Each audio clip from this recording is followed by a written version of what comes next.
umukobwa witwaga Fiona telefone ye ngendanwa yatangiye kumusonera mu ntoki ariko imbaraga zo kuyitaba neza neza arazibura. Uwamuhamagaraga kandi nawe ntabwo yigeze arekeraho, yakomeje kumuhamagara izindi nshuro nyinshi cyane bisa nkaho yifuza kumuvugisha. Fiona gukomeza kubona uwo mugabo witwa George akomeje kumuhamagara cyane umujinya waramwishe, maze telefone ye ahita ayisiga aho ngaho arigendera kugira ngo adakomeza no kubibona ko George arimo kumuhamagara cyane. Ageze hirya atangiye kwibaza ati ariko George abanshakaho iki? Buri kanya bampamagara nta n'isegonda ryashira, ese yajya ampagahinge nkanihumekera? Njyewe rwose ndabirambiwe. Nubwo yitotombaga gutya ariko uwo nguwo yari atangiye kwitotombera George yari umukunzi we bakundanaga kuko bendaga no kubana. Nubwo ari uko byari bimeze ariko Fiona ntabwo yamukundaga habe na gatoya kuko bari barakundanye atari urukundo ahubwo ari ubutunzi n'amafaranga ye yaramukurikiyeho, dore ko George yanamurutaga cyane, yamurushaga imyaka 33 yose dore ko yari afite 56, Fiona we afite 23 gusa. Fiona akinjira muri urwo rukundo arazi ko ari ibintu bizamworohera cyane, yumvaga amafaranga azayobora agakora byose agatuma yiyumva mu rukundo, ariko ntabwo byigeze bikunda. Yabonaga ubuzima burushaho kumubihira cyane, nubwo ibyo akeneye byose yabibonaga, ariko yumvaga hari ikintu kimwe cy'ingenzi gikomeye cyane yaburaga nubwo yari yarakirengagije, haburaga urukundo rw'ukuri.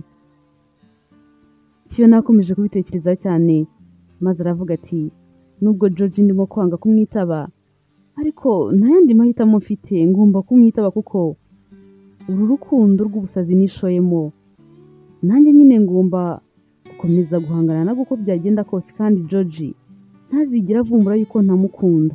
Ngomba kuzabana nawe ubuzima bwanjye bwose kuko ubukene bw'iwacu ndabuzi, ntabanye nawe ubuzima bwanjye bwose bwahinduka umwanda. Fiona yahise agenda afata telefone maze noneho aramwihamagarira. George nawe aho yari akimara kubona ko Fiona amuhamagaye arishima cyane, ahita atangira kumubwira ati mukobwa mwiza, ese umeze neza? Nari nahangayitse cyane kuko nabona gutanyitaba, kandi nyine nkabona hari hashize n'akanya utampamagaye cyangwa se ngo unyohereze message, byibuze umbwira uko umeze.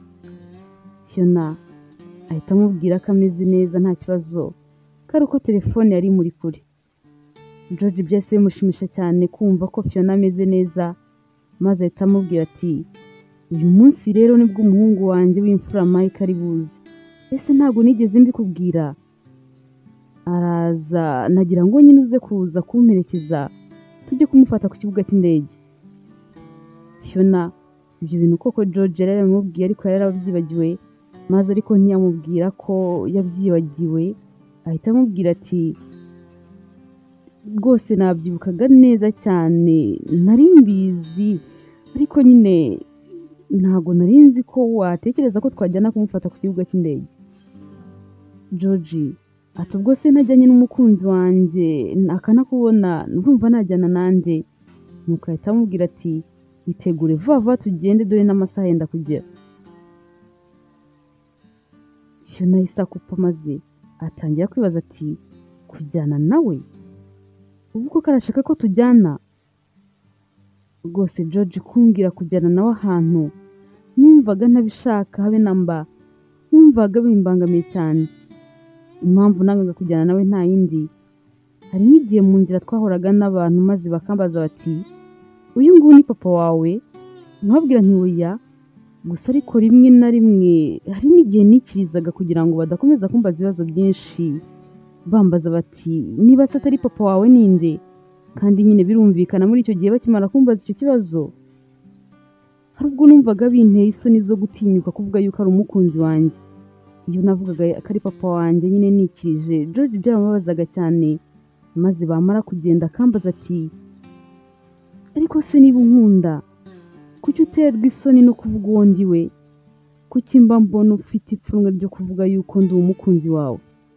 Maze nkamubwira nti erega nta pfunwe mba mfite, nta n'isoni babinteye, kandi nyine nta n'ubwo mbihisha. Nk'iyo mbabwiye ngo uri dadi wanjye njyewe mba numva atari no kugusuzugura, none se simba ngomba kukubaha? George nahise agamujijisha nkamutera imitoma byo kugira ngo nyine atakomeza kurakara cyane maze nawe yageraho akishima agaseka, maze ubundi ariko akambwira ati rwose nubwo unyubaha ariko nta mpamvu zo kunyita dadi, uzajya unyita umukunzi wawe, uzajya ubabwira ko dukundana rwose, ibyo bintu byo kunyubaha cyane ibyo byubahiro simbishaka. Nanjye nyine nkikiriza nkamubwira ko ubutaha nzabikosora, ariko n'ubundi byakongera kuba nkashiduka nabivuze kubera ko ntabwo namukundaga habe na gatoya.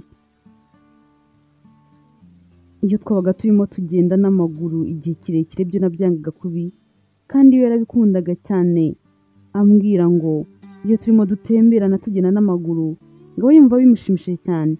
Muri icyo gihe bwo hari n'igihe nisigazaga inyuma nanga ukuntu agenda mfashe ku rutugu kuko numvaga birimo kumbabaza nkumva n'amarira agiye gutakara. Nanjye nababazwaga n'ukuntu mubabaza kandi we mbona nkunda cyane, ariko nyine nkakomeza kwibwira ko wenda igihe kimwe kizagira urukundo rukaza.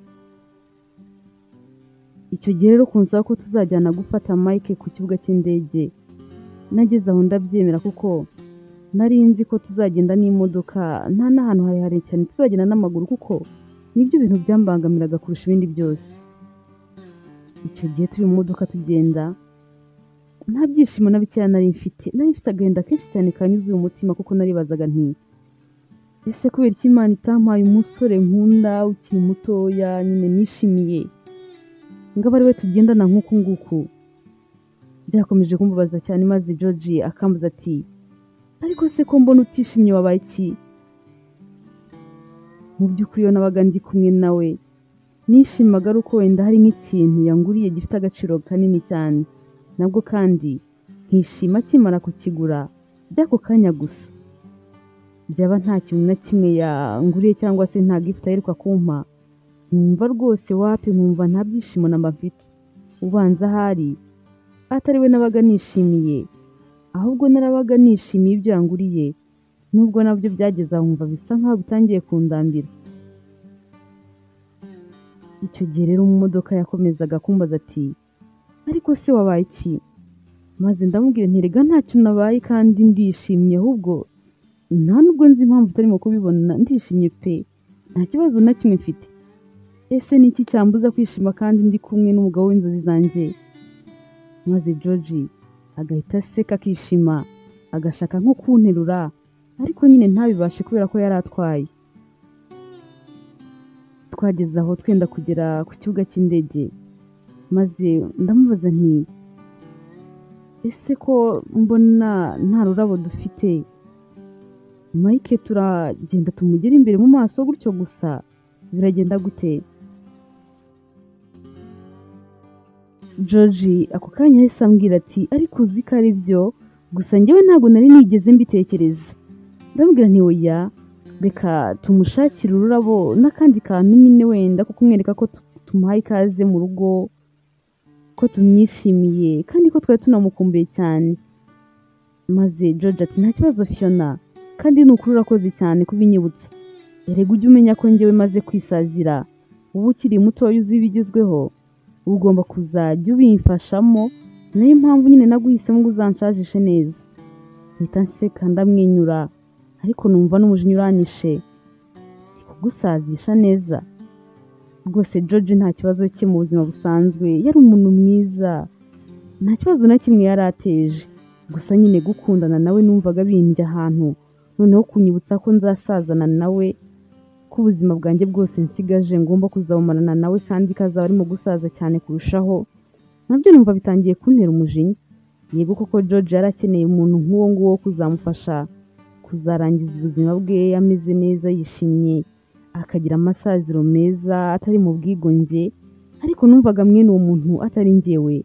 Nakomezaga kubaza umutima wanjye nti ariko kubera icyo udashobora gukunda George, kuki udashobora kumwishimira, kari umupapa mwiza, kari umwana mwiza, kubera icyo utamukunda?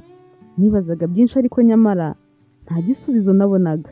Umutima wanjye watangiye kumbwira uti niba udakunda George, Fiona wabivuyemo hakiri kare, ko hashobora kuza undi muntu umwikundira cyane akamuhereza urukundo nk'urwo yifuza, waretse kugumana nawe niba wumva uzamubabaza. Natekereje byinshi ariko nanone numva nta wundi muntu ugomba kuza kuntwara amafaranga ya George. Numvaga ari ayanjye uko byamera kose, numvaga nta wundi mukobwa ugomba kuyatsindira. Maze ngavuga nti ubwo nagize amahirwe akampitamo akanyikundira, reka ngumane nawe uko bizangora kose, nzakomeza nihangane. Icyo gihe nahise ngenda njya gushaka ururabo n'izindi gift twagombaga guha Mike. Maze nkibizana George arishima cyane ati ntureba rwose. Mike araza kuza kwishima cyane, araza kwishimira yuko nabonye umukobwa mwiza cyane w'umusirimu uzi utuntu tugezweho, ntabwo ari buze kuza kunshishamo ijisho. Iyo ntakugira rwose nari bumuserere mu maso. Yakomeje kwishima cyane, maze duhita tujya mu modoka dukomeza urugendo. Tugezeyo, mbere yuko tuva mu modoka, George yansomye ku itama. Nahise nihanagura vuba rwose numva bimbangamiye cyane. Maze George nawe arabibona, abona ukuntu bimbangamiye n'ukuntu ndimo kwihanagura ahantu amaze kunsoma.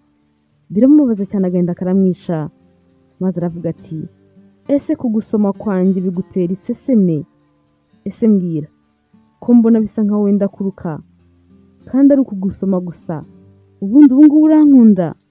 Ngaho mbwira, niba unkunda ni gute kugusoma ku itama byonyine bikubangamiye kuri urwo rwego? Ese ni gute niba unkunda nta bihe by'abakundana na bimwe tujya dusangira?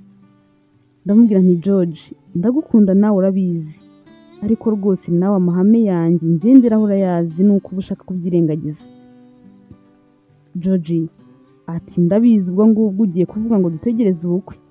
Ese nkubaze, muri iki kinyejana turimo ninde mukobwa ukigira iyo myumvire? Okay, ntacyo ubwo ngubwo reka iyo myumvire yawe nyubahe, ariko nawe unyemerere dupange ubukwe vuba, tubushyire vuba cyane, kuko nawe urabibona ko kubaho gutya ari ibintu bitoroshye hagati y'abantu bakundana.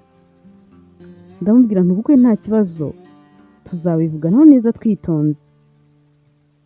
Kumva ko mbyemeye yahise yishima, maze aravuga ati ndishimye cyane ko wemeye yuko tuzicara tukabipanga, maze tukabishyira vuba, kuko rwose njyewe ndambiwe gukomeza kugutegereza. Yahise yongera kunyitegereza, abona ntishimye ntarimo guseka kuko nari ndi kure cyane mu bitekerezo kubera ukuntu maze kumwemerera ubukwe. Maze arambwira ati ariko nyamara Fiona, nubwo utambwira, ese ni ikihe kibazo ufite? Sigaye nkureba nkabona utakishima, n'iki cyakubayeho? Wabaye iki gikobwa cyiza? Ndambwira ariko sinzi impamvu ari uko nguko mbona, nyamara mba nishimye, sinzi pe. Ahita ambwira ati hoya ntabwo ukishima, njyewe ndabibona n'ubu ngubu ufite agahinda mu maso yawe. Ati ngaho nyereka ko wishimye, ngaho seka mukobwa mwiza. Nanze guseka n'ubundi, akomeza kunyinginga ati ngaho seka mukunzi rwose, mwenyura, ndebe inseko yawe, usigaye uhora undakarira. Sinzi ikintu cyakubayeho, nkeneye ko kubona wishimye urimo guseka nk'uko mu minsi ya mbere tugitangira gukundana byari bimeze. George kubona ko nakomeje kwanga guseka, yahise anyegera, atangira kunkigita kugira ngo nseke, ariko noneho numva bimbangamiye kurushaho. Maze noneho nanjye ntangira kwisetswa byo kugira ngo ampe agahenge ndeke ajye kure yanjye, areke gukomeza kunkirigita gutyo. Narasetse, maze nawe arishima ati ntureba se, ntureba ariko ukuntu guseka bikubera, uri mwiza, ariko iyo usetse rwose bituma urushaho kuba mwiza cyane. Yahise ambwira ati tugende dore turimo gukererwa. Nuko maze nyine noneho duhita tugenda tugera ku kibuga cy'indege aho twari tugiye. Turi ku kibuga, nahise mbona umukobwa wari inshuti yanjye kera twiganye, maze duhita duhoberana cyane kuko tutaherukanaga kandi binadutunguye guhurira ahantu nk'aho. Atangira kumbwira amakuru ye y'ukuntu asigaye akora aho ngaho ku kibuga cy'indege. Maze nyine nanjye tatangira kumbaza akazi nsigaye mfite kubera ukuntu nasaga, ukuntu nari meze, uko nari nambaye. Ubona nyine ndi umuntu usigaye uhenze cyane. Arambaza ati babarira umbwire ministeri usigaye ukoramo. Nahise nseka cyane, ndamubwira nti nawe urakabya ministeri, ubwo se urumva nyine ari yihe? Ntayo pe, nta n'akazi ngira.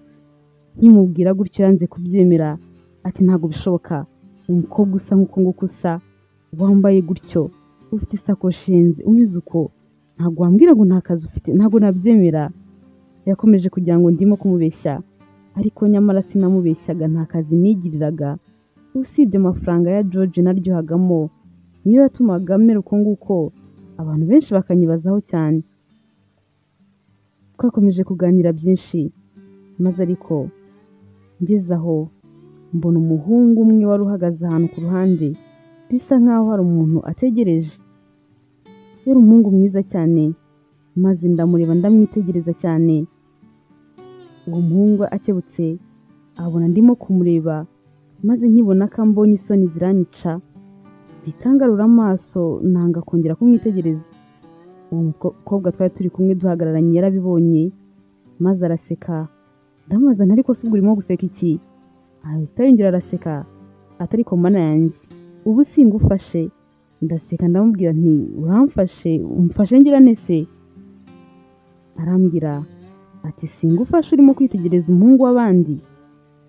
Numva binteye isoni, ndamubwira nti oya sha, nyine namwitegereje cyane, ariko nta kindi, ni ukuri namurebaga gusa, nari namwitiranyije n'undi muhungu basa cyane, nari nagize ngo ni we, ariko mbonye nyine atari we. Ntabwo twongeye kuvugana cyane, yahise ansezera ati bye sheri, reka ngende njye mu kazi k'abandi, ariko banza umpereze nimero yawe ya telefone, ni ukuri tutazongera kuburana nk'uko byari byaratugendekeye. Nimero nahise nyimuha, nawe ampereza iye, maze ntangira kuyandika. Akimara kugenda nkiri muri telefone yanjye ndimo gusevinga nimero ye, nahise nongera kwitegereza wa muhungu aho yarahagaze, maze mbona wa muhungu nari nabonye arimo arahoberana na George cyane, maze ubwoba buranyica. Ndavuga nti mana yanjye, ibi bintu ni ibiki? Ibi ntabwo bishoboka. Uriya se niwe Mike? Niwe Mike twaje kureba?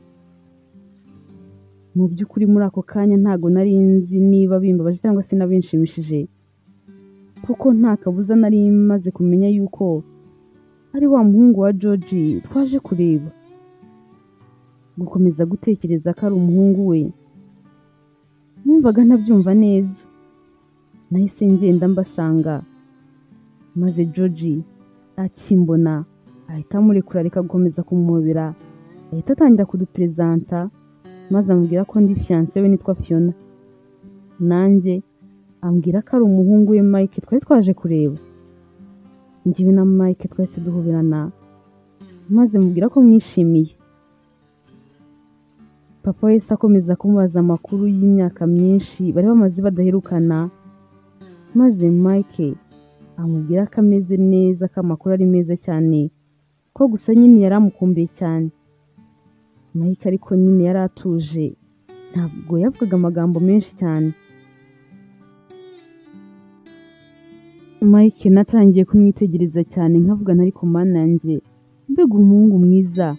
Yari mu kigero cy'imyaka 26 cyangwa se 27, kuko yandushaga nk'imyaka 4 cyangwa 3. Umuhungu naramurebaga nkavuga nti se mana, koko ibi bintu ndabyifatamo nte? Ese ndahishana ya marangamutima yanjye? Ese ngiye guhinduka iciro ry'imigani ry'umukobwa wakunze umuhungu na se? Mike nari namukunze cyane, ntitaye ku kintu icyo ari cyo cyose, ntitaye ku hahise he, ntitaye ku mateka ye. Ntabwo nari nzi niba ari ikirara cyangwa se niba ari umuntu mwiza. Ntabwo nari nzi niba ari umuhungu w'imico myiza. Nta kintu na kimwe nari nzi, ariko nari namukunze cyane. Kumva uko avuga, kumubona uko yimereye, numvaga ari byo bintu birimo kumpa amahoro. Papa we yahise amubaza niba twabanza guca nk'ahantu kuri hoteli tugasangira, ariko Mike avuga ko nta mpamvu, ko ibyo twasangira byose turi buze kuza kubisangirira mu rugo. Twese tugenda, tugeze mu rugo turicara dutangira kuganira, ariko nakitegereza Mike mu isura ye nkabona asa nkaho hari ibintu byinshi cyane ahisha adashaka kuvuga cyangwa se kwerekana. Gukomeza guhuza n'amaso nabyo nari mbizi neza ko arimo gukomeza kunshyira mu bibazo biteye ubwoba. Gusa ariko umuhungu natangiye kubona atamvugisha, akavuga gusa ari uko papa wari aho ngaho hafi, yaba agiye nko hanze cyangwa se mu cyumba. Mike akicecekera, akajya no kuri fone ye, ntamvugisha ikintu na kimwe. iyo twabaga dusigaranye aho ngaho twenyine kwibona twicaye tutarimo kuvuga numvaga nabyo bitangiye gusa nkaho bintera isoni nkavuga nti ese papa we nagaruka agasanga tutarimo kuvugana aragira ngo iki. Natangiye gusa nkaho mucokoza kugira ngo tuganire, ariko Mike akivugira nk'ijambo rimwe gusa ubundi akikiriza ntashake ko hari ikiganiro twagirana. Byarambangamiye cyane maze ntangira no gutekereza byinshi ndavuga nti Mike disi buriya ntabwo yigeze anyishimira. Buriya disi yababajwe nuko hari umuntu wafashe umwanya wa mama we. Ku mutima nkavuga nti Mike muhungu mwiza, niba ari ibyo birimo kukubabaza humura, kuko ntago nzigera ntuma hari ikintu kibi cyaba hagati yawe na papa wawe nk'uko wenda bijya bigenda ku bagabo bazanye abadamu ba kabiri. Erega abantu bose ntago aba ari babi, harimo n'abaza rwose bakabana neza cyane ntagire ikibazo na kimwe kiba, famiye ikishima ikizura umunezero. Nanjye rero uwo munezero niwo nzazana hano muri uru rugo, nubwo nabangamiwe no kugukunda cyane ariko nabyo nzagerageza mbirwanye. Nakomeje kwibaza mu mutima wanjye maze nkamera nkaho ndimo kumubwira nkavuga nti nzagerageza kukubera mwiza, wenda ntago nasimbura mama wawe 100% ngo nkubere mama nk'uko ubyifuza, ariko nzagerageza uko nshoboye. Ndabizi ntago tuzigera tubana nabi. Umutima wanjye wakomeje gutera cyane, mbona Mike ngomba gutangira kumwikuramo uko nshoboye kose bitaragera kure. Gusa nk'iyo yabaga adusanze nk'ahantu twabaga twicaye njyewe na papa we, numvaga ubwoba bunyishe cyane, nkumva mbuza aho nkwirwa. Nabaga mfite ubwoba bwinshi, ubwoba bwo kwibaza ku kuntu amfata, ubwoba bwo kwibaza uko nzabasha kumwikuramo burundu nkabana nawe muri urwo rugo hamwe na papa we bose bahari kandi ari we nikundira. Nkibaza nti ese naramuka adasubiye hanze nzabigenza nte? Ubwoba bwaranyishe, nkumva neza neza ibintu bitangiye kumbera ibintu bikomeye cyane. Mike nagerageje kumwikuramo uko nshoboye kose, ariko byarangaga. Buri kanya nabaga nshaka gutera akajisho aho yicariye, nkashaka kumureba.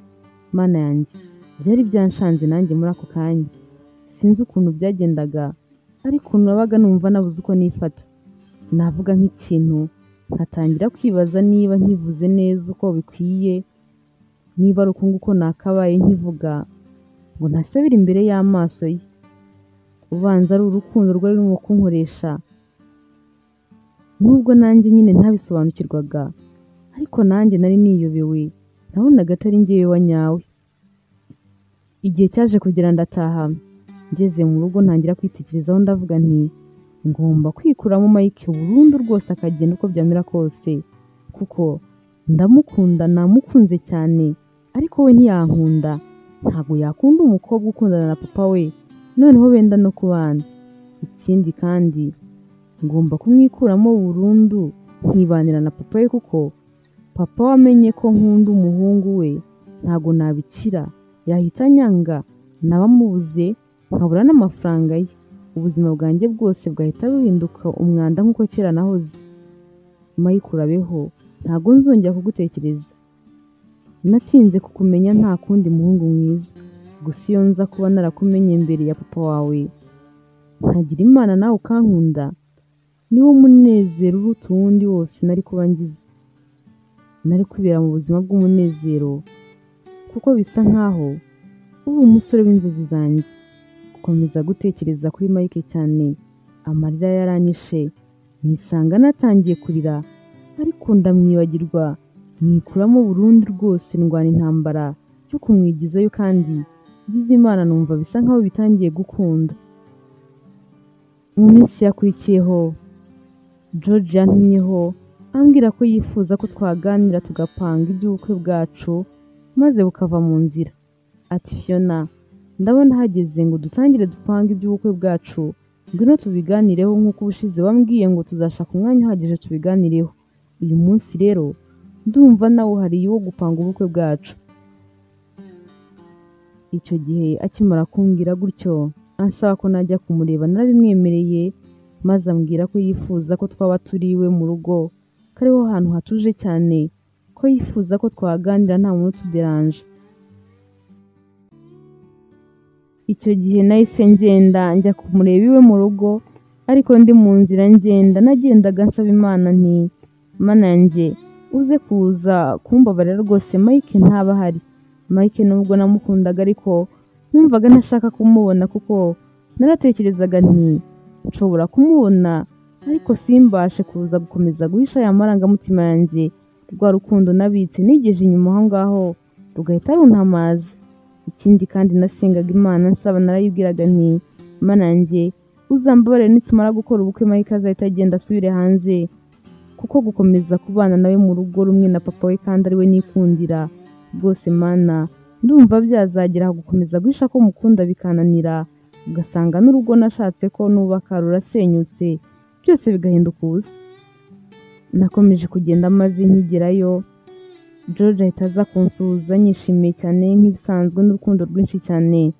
Nanjye ntangira kugerageza kumwereka ko mukumbuye cyane kandi ko mukunda, ariko nta rukumbuzi n'urukundo na bike byari bihari, byari ukwijijisha gusa. Nanjye rwose ibyo ngibyo nari mbizi. Mike nawe icyo gihe yari ahari, maze nkimenya ko ahari umutima utangira gutera cyane, maze nawe akinkubita amaso ndabibona ko bisa nkaho hari ikintu kimutunguye, nubwo icyo kintu ntari nkizi. Yahise aza kunsuhuza, maze musuhuza biraho sinyirirwa muhobera muhereza ikiganza gusa kugira ngo ntaza kwibura mu gituza cye ndimo kumuhobera, bose bakabibona ko hari ikindi kintu mpishe. Mike amaze kunsuhuza, papa yahise amubaza iby'urugendo yari afite n'impamvu ataragenda kandi yarambwiye ko agiye kugenda, maze Mike amubwira yuko we na bagenzi be gahunda bari bafite zose bazisubitse, amubwira ko babyimuriye ku wundi munsi. Nakomeje kwitegereza Mike ukuntu ameze n'ukuntu yari yambaye neza cyane, nshaka nanone kongera gutwarwa ariko mpita nigarura. Papa ako kanya akimara kumva ko gahunda zose yari afite yazisubitse arambwira ati nta kibazo niba ari uko bimeze, maze ahita amubwira ati njyewe na Fiona tugiye kuganira ku bukwe bwacu, ubishatse nawe waza tukabupangana, dukeneye ibitekerezo byawe. Mike aramwenyura ati papa oya, mwebwe mubanze mupange uko mubitekereza, njyewe ndumva inyunganizi zanjye zaza nyuma, uruhare rwanyu rwose rwarangije kuvaho. Papa we ati nta kibazo niba ari uko nguko ubitekereza. Maze Mike arambwira ati gusa papa njyewe ndahari igihe cyose muri buze kuza kunkenera, hari igitekerezo cyanjye mukeneye mwaza kuza kumbwira. Nuko Mike ahita yigendera agenda yerekeza mu cyumba cye.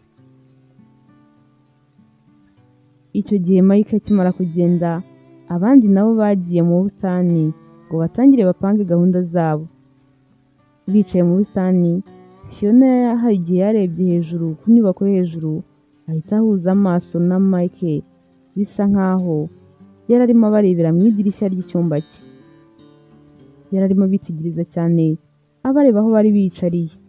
Fiona yahise yigarura, nyamara abona Mike akomeje kumwitegereza cyane, ariko hashize akanya ahita nawe afunga idirishya ry'icyumba cye ntiyakomeza kubareba. Fiona yarabyirengagije maze bakomeza kwipangira ibyabo. Hashize akanya ariko hari telefone yahamagaye George, maze George ahita ajya kuyitaba. Akimara kuva kwitaba iyo telefone, yahise abwira Fiona ko agize akazi gatunguranye kagiye guhita agenda, ariko kari buze kuza kugaruka. Amusaba kwihangana akamutegereza ntagende byose batabishyize ku murongo, maze aramubwira ati ntugire irungu, uze kuza kujya muri pisine woge, ushakishe n'utundi tuntu wakora kugira ngo utarambirwa, nanjye ndaza kugerageza maze ngaruke vuba. Fiona ati nta kibazo ndagutegereza. George n'ubundi mu kumusezera yashatse kumuhobera ngo anamusume ku itama, ariko Fiona aramwitaza arabyanga. George araseka ati mana yanjye ibyo bintu byose uba wigira umunsi umwe bizarangira, ku munsi w'ubukwe bwacu ndakwibikiye ntawe uzanshikira. George yahise agenda yihuta cyane ngo ataza kuza gukererwa. Fiona nawe atangira guhumiriza, atangira kujya kurekera mu bitekerezo, atekereza ibyo George yari amaze kumubwira. Ati umunsi w'ubukwe bwanjye nawe, mbega ariko umunsi mubi, mbega umunsi w'amarira n'agahinda kenshi cyane. mbega umunsi w'umubabaro ntigeze ngira mu buzima bwanjye, kubana n'umuntu ntakunda kubera amafaranga gusa, kubera ubutunzi nta kindi kintu. Fiona akomeje kubitekereza cyane, kandi atekereje ko aba yumva nta n'ikindi kintu yabikoraho, ashiduka amarira yatembye ku matama ye, yumva atangiye no kurira cyane, atangiye no guhigiza. Fiona yubuye amaso ngo yihanagure, maze abona Mike arimo aramuhereza papiye y'umushwari yari afite mu ntoki kugira ngo yihanagure. Fiona byaramutunguye cyane, maze muri uko gutungurwa ahita abona Mike we ubwe afashe ikiganza cye atangiye no kumwihanagurira. Fiona yahise amubuza kumuhanagura, ati mpereze papiye y'umushwari nihanagure birahagije kandi wakoze. Mike yarayimurekeye ngo yihanagure, maze Fiona yihanagura wenyine. Abirangije ahita abwira Mike ati reka ngende, maze ahita amusiga wenyine aho ngaho, arigendera ajya kwicarira mu ruganiriro. Fiona akimara kwicara mu ruganiriro, Mike yarahamusanze, maze ahamusanga n'ibirahure bibiri by'amazi, kimwe cye n'ikindi akimuzaniye. Amazi Fiona yarayakiriye aramushimira, ariko ntabwo yigeze ayanywa, yayateretse aho ngaho imbere. Njye na Mike twicaranye twenyine mu nzu, umwuka wari uri aho ngaho wari wuzuye amagambo buri wese atabashaga gusohora ayakura mu mutima we ayabwira mugenzi we. Yari yicaye imbere yanjye bisa nkaho duteganye, kuko hagati yacu harimo ameza gusa. Narabyumvaga ko amaso ye andiho, ko ashobora kuba arimo kunyitegereza cyane, ariko guhuza amaso nawe narabirwanyaga cyane, kuko ntago nari ndimo rwose kubyifuza, kuko ntago nashakaga ko turebana, kuko nari niyemeje gutangira kumwikuramo burundu akamvamo, kandi gukomeza guhuza nawe amaso nari mbizi yuko hari ahandi hantu bishobora kunjyana kandi njyewe ntashakaga.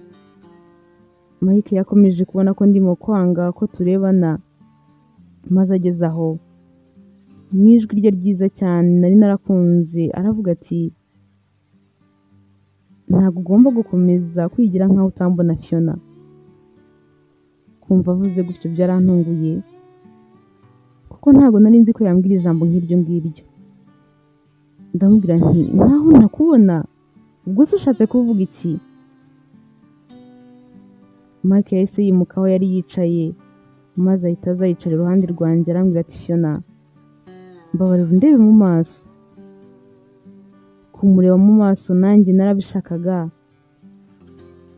ariko narabyirindaga cyane, kuko nari ndimo guhisha urukundo rundimo, nari ndimo guhisha urukundo mukunda, nari ndimo guhisha ibyumviro byanjye. Ntabwo nashakaga kubyerekana, kuko aho byari kuganisha nari mpazi. Nanze kubikora. Arambwira ati Fiona, ufite ubwoba sibyo? Nariruhukije, maze noneho umureba mu maso noneho, ariko ukuntu nawe nabonaga ndeba byarantunguye cyane. Indoro yari mu maso ye ntabwo nabashaga kuyisobanukirwa, nanjye ubwanjye byari byanshanze, ntabwo namenyaga icyo bishaka kuvuga. Yahise amfata ikiganza arambwira ati Fiona, kuki unyigizayo? Ni ukubera icyo umpunga? Nyine urabona kuva ku nshuro ya mbere umbona wagerageje kumpunga, ni ukubera icyo ubikora? Akimara kumbaza gutyo ntabwo icyo gisubizo nari kubasha kukimuha, ntabwo nari kubasha kumusubiza nubwo igisubizo nari nkizi. Ntabwo nari kumubwira ko ari ukubera ko mba mfite ubwoba bw'uko urukundo namukunze rwakomeza gukura kandi bisa nkaho ntemerewe kumukunda. Mike yakomeje kumpata ibibazo byinshi cyane ambaza impamvu mwigizayo, maze ngeze aho ndamubwira nti Mike, ibintu byose urimo kuvuga ntabyo nzi, none se njyewe mwigizayo gute? Mike arambwira ati Fiona, wikijijisha, byose ndabizi kandi byose mba mbibona. Ntushobora kwemera ko tuvugana, ntushobora kwemera guhuza amaso nanjye, ntushobora kwemera ko twamarana akanya nk'ubu ngubu mu kanya. Ndabizi neza uhagurutse uza hano atari uko washakaga kuhaza, ahubwo ari ukugira ngo umpunge. Ese byose ni ukubera iki? Kubera icyo umpunga? Ese ndakubangamira cyane? Ese ni papa wanjye wakubujije kumvugisha? Mbwira Fiona, niwe wakubwiye gukora ibyo byose? Ndamubwira nti Mike, papa wawe uramubeshyera, usibye ko ibyo byose urimo kuvuga njyewe nta n'ibyo njya nkora. Ibyo byose urimo kuvuga sinzi impamvu ahubwo wowe ari kubibona, kuko bitandukanye n'ukuri. Njyewe nta na rimwe njya nguhunga cyangwa se ngo nshake kukujya kure, kandi ndanakuvugisha n'ikimenyimenyi n'ubu ngubu turimo kuvugana. Mike aramwenyura ati turimo kuvugana, ndabizi neza ko mu kanya kagiye gukurikiraho utari buze kuza kwemera gukomeza kumvugisha, nta nubwo uri buze kuza kwemera ko tuguma turi hamwe. Ibyo ngibyo ni ibintu niyiziye, narakwitegereje, narabicunze, ni ibintu maze kubona. Ndamubwira nti Mike, ni ukuri sinzi impamvu ari uko ukomeza kubitekereza, cyangwa se wenda nakihagurukira ngiye nk'ahantu ugakeka ko ari ukugira ngo nkujye kure, ariko si yo mpamvu. Mumbabarire kuko n'ubu ngubu ntabwo mbashije kuguma hano. Ndamubwira nti mu nzu ndumva hashyushye cyane, ndumva nshaka kuba nisubiriye hanze mu busitani, niho hameze neza. Mike araseka ati rega n'ubundi nabivuze. Ndamubwiye gutyo kuko n'ubundi numvaga nshaka kwigendera nkamujya kure, kuko gukomeza turi kumwe twicaranye nawe aho ngaho twenyine turi babiri, no gukomeza kumva ko yashakaga kuba turimo kuganira, nari mbizi ko bishobora kugera ahantu kure, nkagira ubwoba bw'ukuntu aramutse ambwiye ko ankunda uko nabyifatamo kandi nanjye mukunda. Nkavuga nti mana yanjye, nk'ubu ngubu nanjye ncitswe nkamubwira ko mukunda byagenda bite? Byanteye ubwoba bwinshi cyane. Niyo mpamvu nari mpisemo guhaguruka nkigendera nkamunga nkisubira mu busitani, maze mubwira ko nisubire mu busitani kandi ko numva nshaka kuba ndi njyenyine ntuje, nta wundi muntu turi kumwe. Mike yarandetse maze ndahaguruka ndagenda, ngenda nerekeza mu busitani, ariko nkumva amarira yenda nko gutakara. Nkibaza nti Mike se koko nawe yarankunze? Oya, ntabwo yankunze. Ese gute yakunda umukobwa ukundana na papa we? Gute yakunda fiancé wa papa we? Ndimo ngenda numvaga amaso ye yankurikiye bisa nkaho yenda gucengera mu ruhu rwanjye, kuko yari arimo kunyitegereza cyane. Numvaga kandi ibirenge byanjye bitarimo gukandagira hasi, numvaga birimo gutitira. Nari mfite ubwoba bwinshi cyane. Mu by'ukuri sinzi niba ari ubwoba bwe nari mfite cyangwa se ari ubwoba bw'icyo namushakagaho. Nuko niyumvaga namushakagaho urukundo, ariko nanjye nari mufitiye urukundo rwinshi cyane, nubwo nari nzi neza ko twembi nta hantu na hamwe bishobora kutugeza, kuko nari mbizi neza ko ari urukundo rudashoboka. Ngeze mu busitani natangiye kwimajina ndamutse ndi mu busitani bwiza nk'ubwo ngubwo, ndi kumwe n'umuntu nkunda nk'uko nakundaga Mike. Uko byaba bimeze numva hari n'abameze nk'uwaba wibereye mu ijuru. Mike natangiye kumera nk'aho ndimo kumwikanga kuri buri ntambwe yose nteye, kuko nakomezaga kumutekereza cyane. Nakomeje kugendagenda muri ubwo busitani, maze ariko nkomeza gutwarwa n'ibitekerezo byinshi cyane. Uko nakomeje kugenda nyine muri ubwo busitani, numva ukuntu indabo zaho zihumura cyane. Nagiye kumva numva umuntu urimo agenda gake gake inyuma yanjye, maze mpita menya ko ari Mike, kuko nta wundi muntu wari uri aho ngaho mu rugo. Mike yumvise namwumvise, maze ahita ahagarara aho yari ageze, ntiyongera kugira iyindi ntambwe atera. Nanjye nahise mpagarara aho nari ngeze, mera nkaho ntarimo guhumeka. Sinongera kureba hirya cyangwa se hino cyangwa se ngo ndebe inyuma yanjye, nkomeza guhagarara gusa. Twakomeje guhagarara aho ngaho nta n'umwe urimo kuvuga, maze hashize akanya Mike ahita aza ansanga, ampereza ururabo rw'iroza yari afite, maze mu ijwi rye ryoroheje kurenza uko yari asanzwe avuga, arambaza ati ukunda indabo? ndamubwira nti yego, indabo ndazikunda ziranshimisha cyane. Mike yahise amwenyura ahita aca n'izindi nyinshi cyane, ahita azizana azishyira mu musatsi wanjye. Mike, umusatsi wanjye yawujuje indabo nka kumwe utwana dutoya tw'udukobwa tujya tubikora turimo gukina, tukuzuza indabo mu mutwe watwo. Mu mutwe wanjye nawo rero kuri icyo gihe wari wuzuye indabo nyinshi cyane. Mike natangiye kumurwanya, ageze aharekeraho, maze ntangira kuzikura mu mutwe wanjye.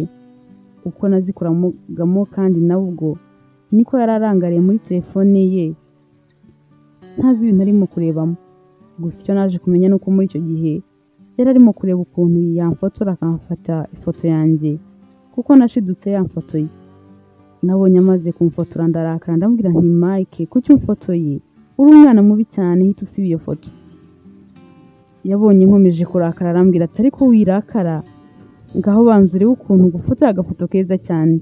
Yarayinyeretse ati urabona ukuntu ifoto yawe ishimishije? Narayitegereje ndaseka, ndavuga nti ni nziza cyane, nuko nyine imeze nk'umusazi, naho undi ifoto ye yari nziza. Mike yakomeje kubona ukuntu ndimo kwitegereza ifoto nkamwenyura bisa nkaho yanshimishije cyane, maze arambwira ati erega si ngombwa ngo amafoto yose umuntu ajye yafata ameze nk'aho arimo gusenga, si ngombwa ngo umuntu ibintu byose ajye abigira ibintu biri seriye cyane. Umuntu aba agomba kwisanzura akishima, akishima uko abyumva, nk'uku nguku wimereye. Urabona ukuntu wimereye neza. Yongeye kuyinyereka mbona ni nziza cyane, kandi ariko nanone inasekeje kubera izo ndabo zari ziri mu mutwe wanjye, maze ndongera ndaseka. Mike yakomeje kunyitegereza areba ukuntu ndimo guseka nishimye cyane, maze arambwira ati Fiona, kuko ubona wishimye gutya biranshimishije cyane, useka neza cyane, iyo nseko yawe ntukajye uyihisha. Uzi ko ntajyaga nkubona wishimye kuva naza, nibwo bwa mbere nakubona urimo guseka. Ese kubera icyo utajya wishima? Ninde watwaye ibyishimo n'umunezero byawe? Ku mutima, umunezero wanjye n'ibyishimo nabisimbuje amafaranga n'ubutunzi, nirengagiza ko urukundo rubaho kandi ko nanjye ndukeneye. Ngibyo byatwaye ibyishimo byanjye. Ntabwo nabimusubije, ahubwo nashatse kuzenga amarira mu maso, ariko ndigarura. Yahise ambwira ati umbabarire wenda kukubaza gutyo, ariko ndabibona ko utajya wishima. Ese byagenze gute? Ni iki cyabiteye? Nashatse kubumbura umunwa ngo mvuge, ariko numva nta jambo na rimwe ryasohoka. Nahise nongera kumuhunga, negera indabo zari ziri hafi aho, ngenda nzikoraho nanazitegereza cyane. Maze ariko ngeze aho ndahindukira ndamubwira nti Mike, siba iyo foto muri telefone yawe, papa wawe ataza kuza kuyibona. Arambwira ati niba ari uko nguko ubishaka, nta kibazo ndaza kuza kuyisiba. Ndamubwira nti Mike, bikore nonaha, yisibe nonaha. Arambwira ati Fiona, tuzaho umwana ndayisiba. Mike yahise ambwira ati Fiona, mba mbona bisa nkaho ibyishimo byawe uba ushaka kubipfukirana ukabisimbuza ibindi bintu wibwira ko ari ingenzi mu buzima bwawe. Siko bimeze ahari? Mike kumbwira gutyo byasaga nkaho nubwo mba nihishira, ariko we yarangije kumvumbura. Naribajije nti ese yamenye ko mbeshya papa we? Arashaka ko dutandukana sinkomeze kumubeshya? Cyangwa yavumbuye ko ari we nikundira papa we ntamukunda? Nibajije ibintu byinshi cyane, ariko nkomeza kwibaza ibintu nyine ntafitiye igisubizo muri ako kanya. Nahise mubaza nti ese ni ukubera iki bisa nkaho ufata umwanya wawe ukanyigaho ukananyitegereza cyane? Mike yikije umutima ati sinzi ukuntu ibintu nabigusobanurira, ariko ahari wenda ahari ubanza ari uko nkwitaho cyane. Mike yahise aza nsanga aranyigira cyane, maze ankuraho akatsi kari kari mu musatsi wanjye kafashemo impande y'ugutwi, maze kumwumva ameze gutya iruhande rwanjye numva ari nk'aho ari indi si y'ibitangaza n'ubufindo nibereyemo. Numvise ntangiye kwibura neza neza, maze mpita mwigizeho mukuraho akaboko kugira ngo adakomeza kunkoraho.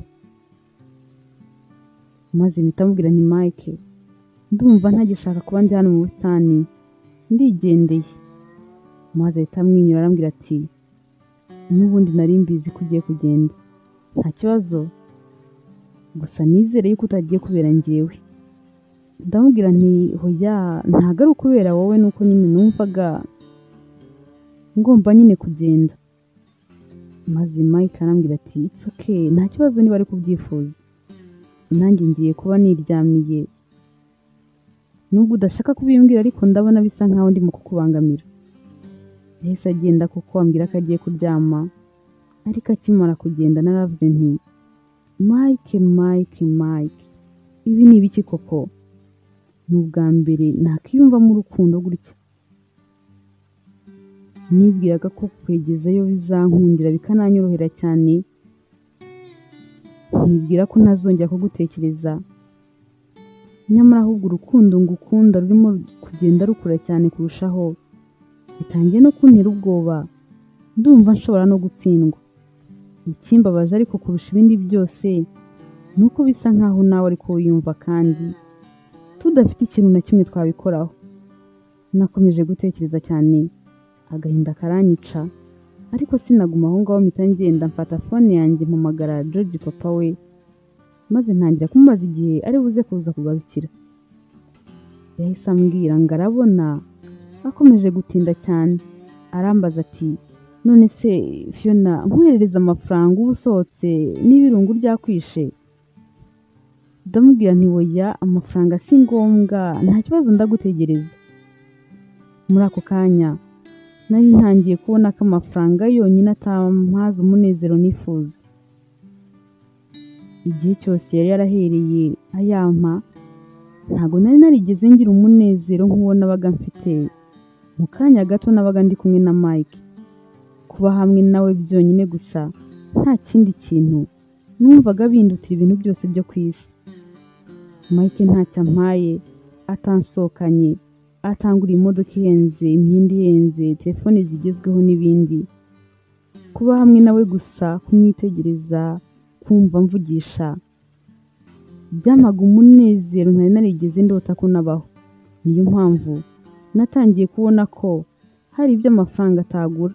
Uwo munezero amafaranga menshi George yari yarampaye ntabwo yari yarigeze awunzanira mu buzima bwanjye. Icyo gihe rero gukomeza gutekereza gutyo, niyo mpamvu numvaga n'amafaranga yanyoherereza uko yaba angana kose nta kintu na kimwe byamarira. Nakomeje kwicara aho ngaho ntangira kumutegereza nyine, ariko numva gukomeza kumutegereza nabyo bitangiye kundambira cyane. Nabuze icyo gukora, mburaho njya, mbura icyo nkora, numva nyine sinjye uri burotaje nkamusezeraho nkitahira. Icyo gihe ntabwo nari kwicara njyenyine ngo ndimo ndareba televiziyo, ntabwo nari kubwira Mike ngo naze tuganire kandi nzi neza aho bingeza. Numvaga nyine byanyubeye. Fone yanjye nayo natangiye kuyijyaho ngo nyirangarireho, ariko ndarambirwa. Sinari kujya kuryama kuko kuryama ku manywa nabyo nabyangaga kubi, kuko byatumaga nijoro ntasinzira neza nk'uko mbyifuza. Numvaga ntangiye kubihirwa n'ubuzima ku buryo buteye ubwoba. Nabonye ukuntu izuba naryo rikiri kuva ari ryinshi cyane, maze mpita ntangira gutekereza kwigira muri pisine yabo nkiyogera, kuko muri iyo minsi nari maze iminsi niga koga, ariko nari ntarabimenya neza. Numva najyamo nyine nkaba ndimo kubyiyibutsa no kwihugura. Natekereje kujya muri pisine gutyo nkiyogera, kuko no kujya mu mazi byaranduhuraga, bigatuma ibitekerezo nari mfite bijya kure, nkatangira gutekereza ibintu bishya. Nahise njyamo gutyo maze ntangira koga, ariko ndimo koga ngezemo hagati nabonye Mike nawe aza yerekeza kuri pisine.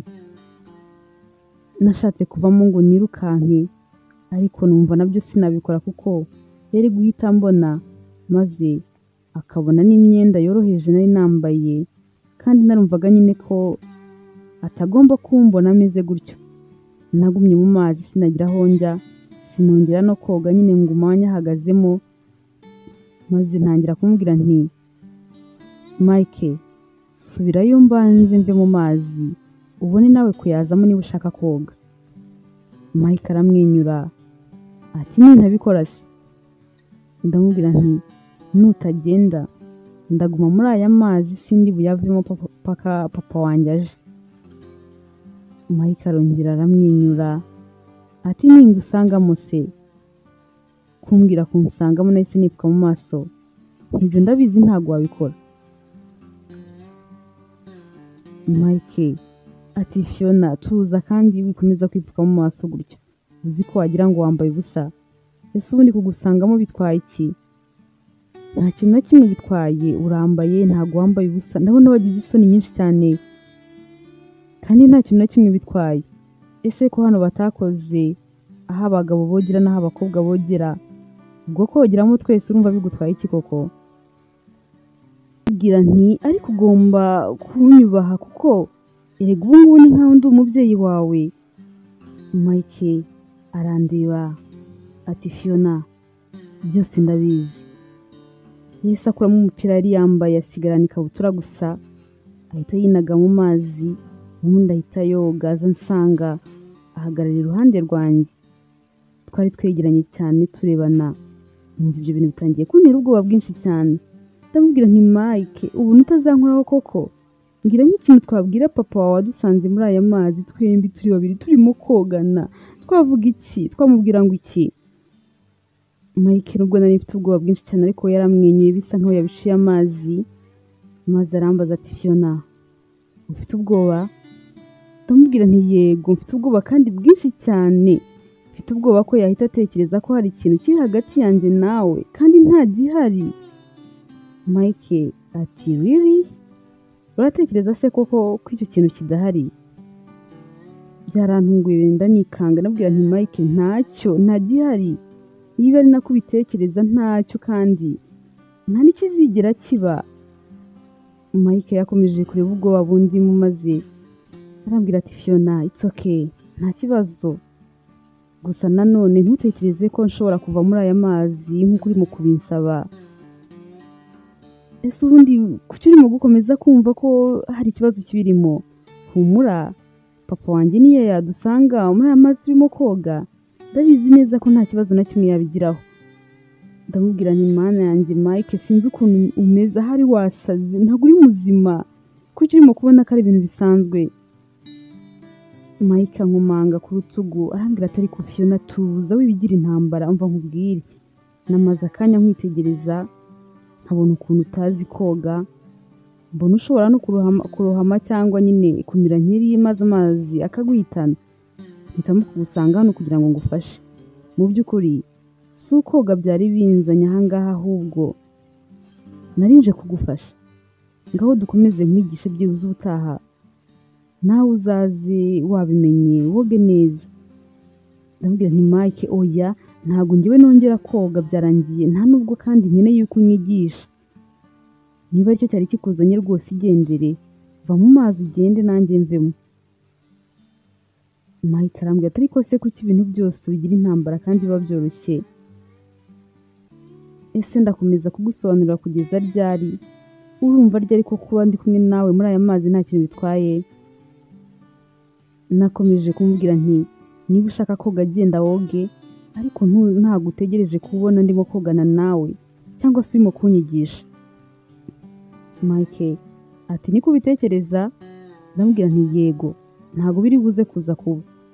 Mike yatangiye kuntira amazi byo kunkinisha kugira ngo dutangire tujye mu mazi twoge, ariko mbanza kwihagararaho ndamwihorera. Ariko yakomeje kunyendereza cyane, akomeza kuntira amazi no gushaka nyine ko dutangira utwo dukino nk'utwo ngutwo. Bigezemo hagati ahita nkurura dutangira koga gutyo.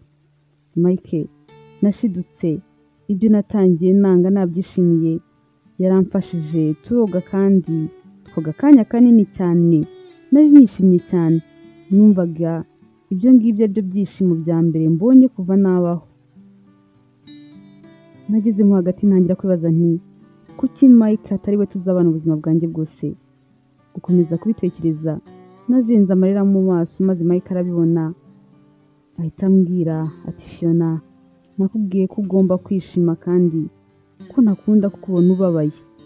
Rero mbabarira rwose ibintu bikubabaza urekera aho gukomeza kubitekereza.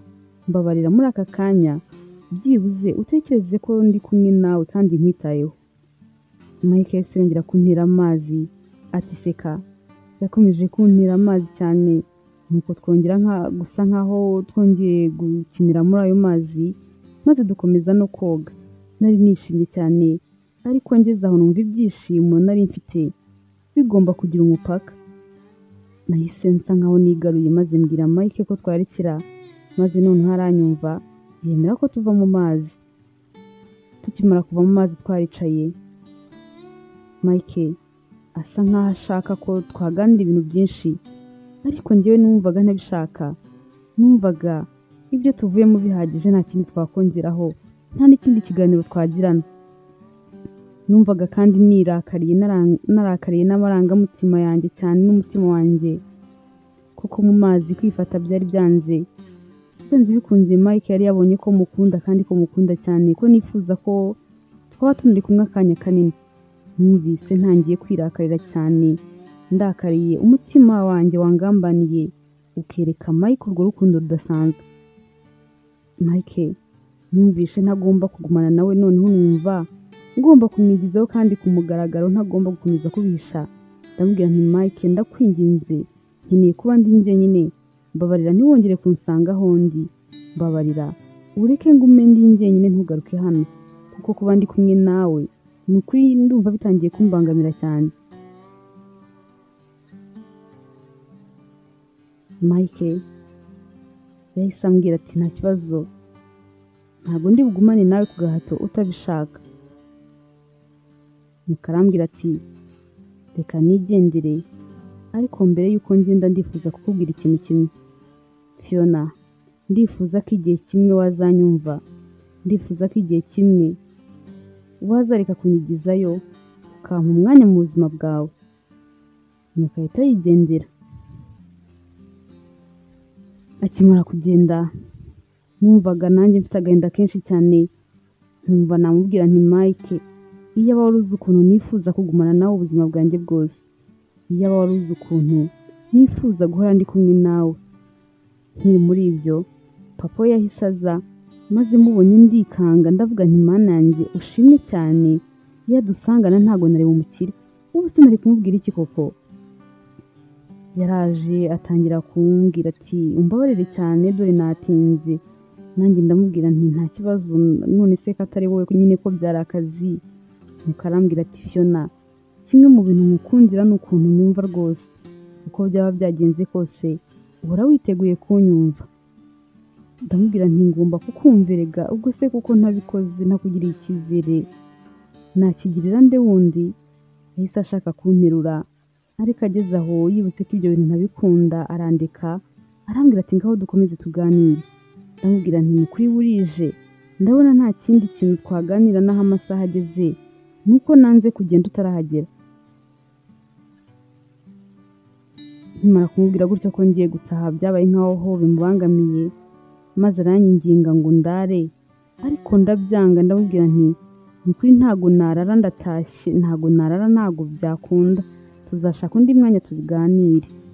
Yaranyemereye nuko ndataha, ariko natashye ntekereza Mike inzira yose. Ngeze no mu rugo bibuko, nkomeza kumutekereza ntibyahagarara. Nibukaga ubwo twari turi kumwe mu ruganiriro, ambaza ngo kuki mba mufitiye ubwoba. Nkibuka turi mu busitani uko twari tumeze, nkibuka anshyira indabo mu mutwe akanamfotora. Noneho nakibuka turimo koga, byo nkumva ntago nahagarika kubitekereza. Mike nubwo mu gihe cyose twari tumaranye muri ako kanya ndi iwabo twabaga tuvugana make, ariko nari mbizi neza ko imitima yacu yonyine ivugana ibintu byinshi cyane. Nakomeje kuganiriza umutima wanjye nti Fiona, ibyawe na Mike rega nta hantu namwe byabageza, mwibagirwe burundu. Ese kubera iki kumwibagirwa bikugora? nibagirwa umuzinukwe rwose ntiwongere no kumutekereza. Hashize akanya nimero ntari nsanganywe yarampamagaye, nyitabye numva ijwi ni irya Mike. Ndabwira ni Mike, namba yanjye wayikuye he koko? Ati ariko nawe Fiona ntukantangaze rwose. Ese ubwo urumva nimero yawe nayibura? Nayifashe muri phone ya papa. Nuko akomeza ambwira ati ndashaka ko tuzahura tukaganira mbere y'uko nsubira hanze. Akimbwira guhura nawe nti Mike ntabwo byashoboka, umbabarire kandi ntuzongere no kumpamagara. Sinshaka ko tuzahura, sinshaka kuzashwana na papa wawe kubera wowe. Nahise mukupa. Nuko niyemeza nyine no kutazongera kumwitaba igihe cyose azongera kumpamagarira. Mike yahise ampamagara izindi nshuro nyinshi cyane, nanga kumwitaba burundu. Anyandikira message nyinshi cyane ariko ndamwihorera. N'izindi nshuro zagiye zikurikiraho mu minsi yakurikiyeho, nta na rimwe nigeze mwitaba kuko nari mbizi neza yuko urukundo mukunda. Kongera guhura nawe turi twenyine noneho turi babiri twicaye ngo turimo kuganira, numvaga ntabasha gukomeza kubimuhisha rwose. Nyamara ariko nubwo namwigezagayo gutyo, umutima wanjye wari uzi neza ukuntu mukeneye. Niwe muntu wa mbere ku isi y'abazima nifuzaga kuba naba ndi kumwe nawe kurusha abandi bantu bose bo ku isi. Papa we twakomeje gukundana ariko nyine byanjye byo kumubeshya, maze tuza gupanga kongera guhura ngo dusubukure gahunda twari twavuganye z'ubushize zo gupanga ubukwe bwacu bitari byarangiye. Tukimara guhura noneho byose twabishyize ku murongo, dutangira kwiyemeza ko tugiye gutangira nyine kwitegura ubukwe bwacu, ariko tuvuga yuko itariki twumvikanyeho tutahita tuyibwira abantu, ko agiye kubanza kubaza Mike niba yazaba agihari kugira ngo nitubona yaba yaragiye byibuze wenda itariki tuyigeze imbere naho ubukwe azabashe kubujyamo. Papa we yaragiye ageze mu rugo abibwiye Mike aramubwira ngo arabanza arebe neza, arebe kuri gahunda afite zose ko iyo tariki itabimubangamiye. Mike muri ako kanya muri iryo joro yahise ampamagara ariko nanga kumwitaba kuko nari nariyemeje kumureka burundu. Numvaga ntazasubira n'iwabo kugira ngo ntazamusangayo kuko nari nzi neza ko iyo duhuye bimbangamira cyane bigatuma nongera no gukomeza kumutekereza cyane. Nakomeje kwanga kumwitaba, maze nko mu minota 20 ahita aza mu rugo kundeba, nta nubwo nzi ukuntu yahamenye. Ndi mu rugo bambwiye ko hari umuntu ushaka, maze mpita njya kureba uwo ari we. Nkimara gufungura narikanze kuko nabonye ari Mike. Mu by'ukuri nari mukumbuye cyane, ariko nari nariyemeje ko nta bihe bizongera kuduhuza kuko nari narabibonye ko kumubona byonyine mpita mpinduka undi wundi. Urukundo rwaranganzaga, nanjye ubwanjye nkireba nkiyoberwa. Icyo gihe narahagaze sinanamwegera, ndamubaza nti Mike ushaka iki? Uje gukora iki hano muri iri joro? Urashaka iki koko? Mike ntabwo yahise ansubiza, yabanje gutuzaho gatoya, maze ageze arambwira ati ndashaka urukundo rwanjye. Kumbwira gutyo byarantunguye cyane, mbitekerezaho numva n'amarira ashatse kwisuka. Narihanganye ariko maze nawe itaza anyigira arampobera cyane, yanga no kundekura. Atangira no kuzenga amarira mu maso, numva nanjye birandijije.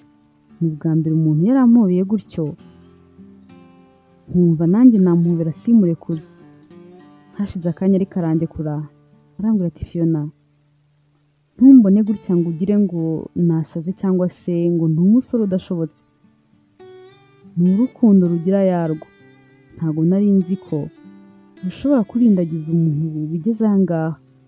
Ntabwo nari nzi ko nshobora kwisanga nakunze fiancé wa papa wanjye. Na n'ubu sindabisobanukirwa.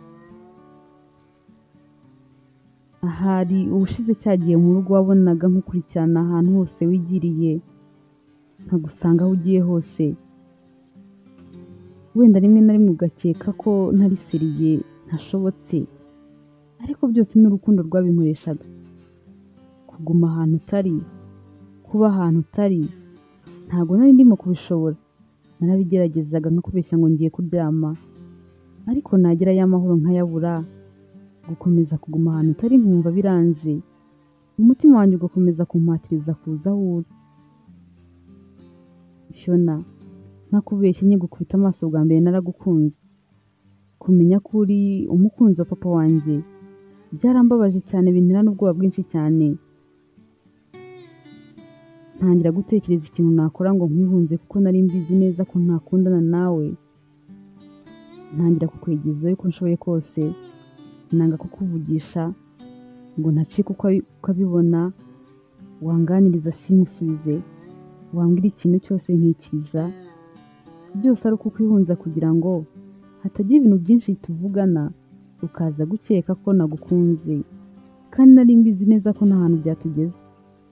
Gusa mu minsi yakurikiyeho numvise ngomba kumvira umutima wanjye gusa ntitaye ku kindi kintu icyo ari cyo cyose, cyane ko we na papa usibye ko mwakundanaga gusa nta n'indi ntambwe mwari mwarigeze mutera.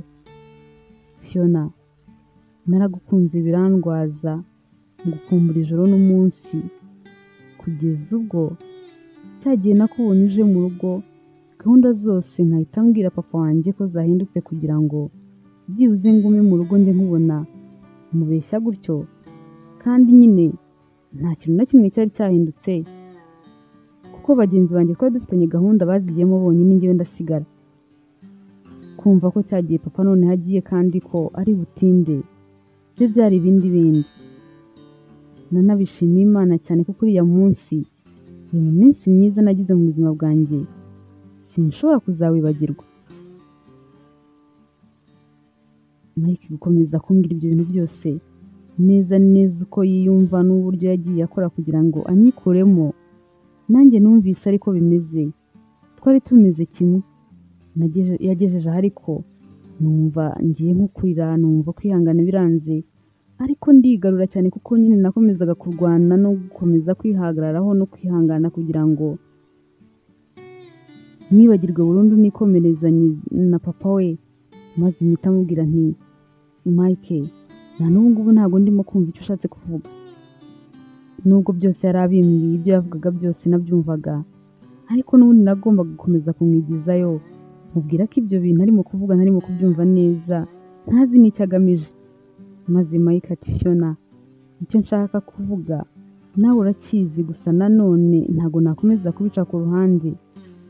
Nubwo nagiye nsha amarenga kenshi, ariko uyu munsi ndashaka kubivuga uko biri, nacyo kinzanye muri iri joro kuko nanjye sintuje.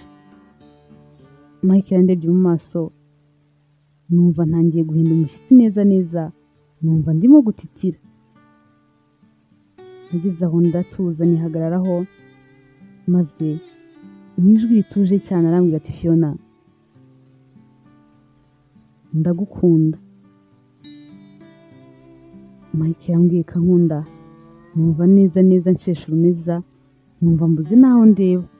Yakomeje kumbwira ati ndagukunda kandi cyane ku buryo ntazi n'igisobanuro cya nyacyo nabiha. Naracecetse, byasaga nk'aho ari ijambo nifuzaga kumva ndibwiwe n'umusore w'inzozi zanjye nari narakunze cyane Mike, ariko nanone numvaga kubimbwira nta kintu nabikoresha. Yakomeje kumbwira urwa nkunda, arambwira ati Fiona, nawe nkeneye kumva ugira icyo ubivugaho, nkeneye kumva icyo umbwira. Nahise mubwira nti Mike, nta kintu na kimwe ndi bikubwire kuko urabizi neza ko nkunda papa wawe. N'itariki y'ubukwe ndabizi neza, ubu ngubu yayikubwiye, twiyemeje kubana, nta kintu na kimwe nabikoraho. Mike arambwira ati Fiona, turetse ibya papa n'ubwo bukwe urimo kuvuga tukabwirengagiza, tukabufata nk'aho butanahari, ko tutanabuzi, urankunda? Yambajije gutyo numva nenda nko kurigita, ariko ndabyirengagiza. Ndabwira nti Mike, menya ko kubimenya no kutabimenya nta kintu na kimwe byakumarira. Mike ati wenda reka none ibyo ngibyo tubireke, ibyanjye tubyihorere, ngaho mbwira ibyawe na papa wanjye. Ese Fiona, papa wanjye uramukunda?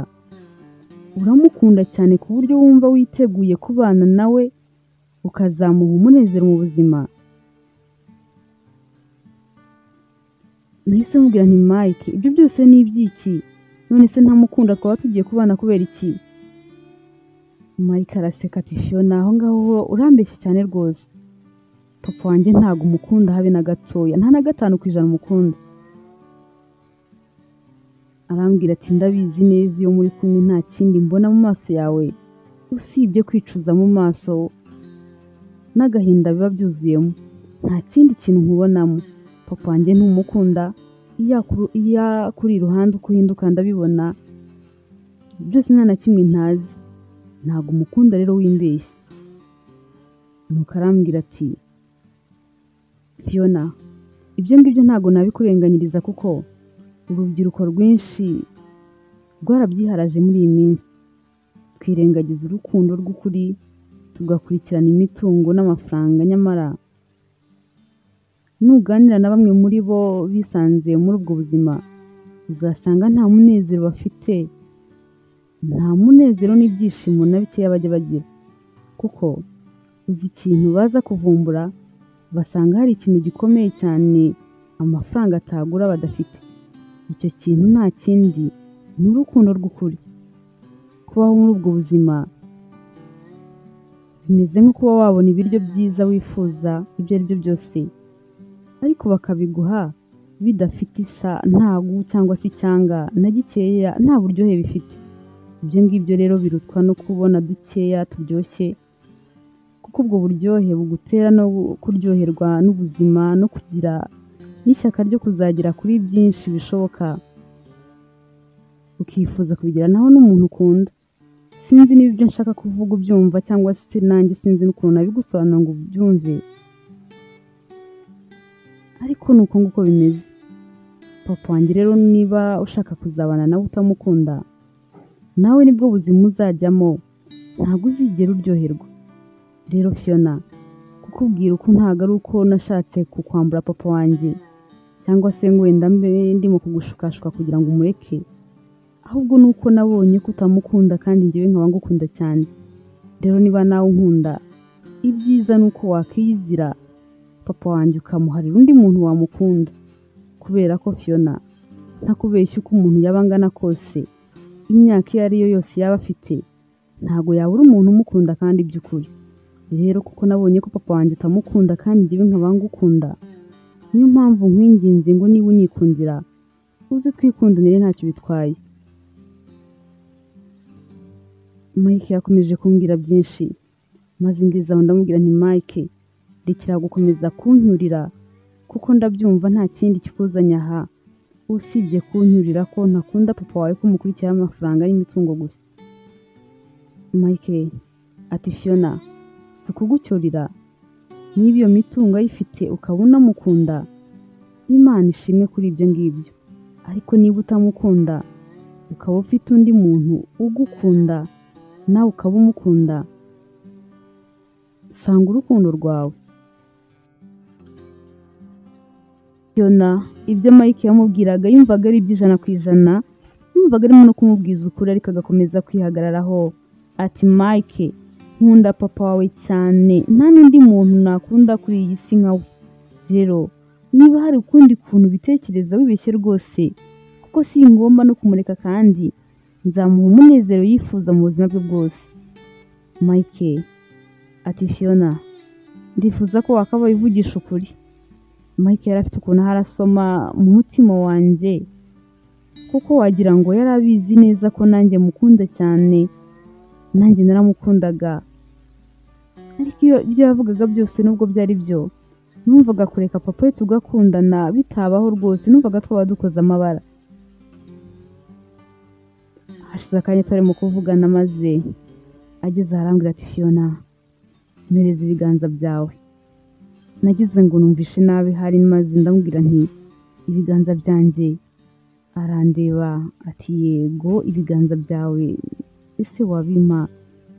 Numvise ntazi icyo abishakira, ariko muhereza ibiganza byanjye nk'uko yabyifuzaga, maze ahita abifata n'amaboko ye abiri, arangije areba hejuru mu kirere, arahumiriza atangira kuvuga ati mana yanjye niba ubona papa wanjye azahaza umunezero Fiona nkunda ubukwe bwabo buzabe kandi mana niba ubona ibyo bitaba niba ubona bitazigira biba niba ubona batazabana banezerewe ntuzatume ubukwe bwabo buba niba kandi mana ubona uyu mukobwa nkunda cyane Fiona ari njyewe wabasha kumuha umunezero yifuza mu buzima bwe uzamureka abo wanjye.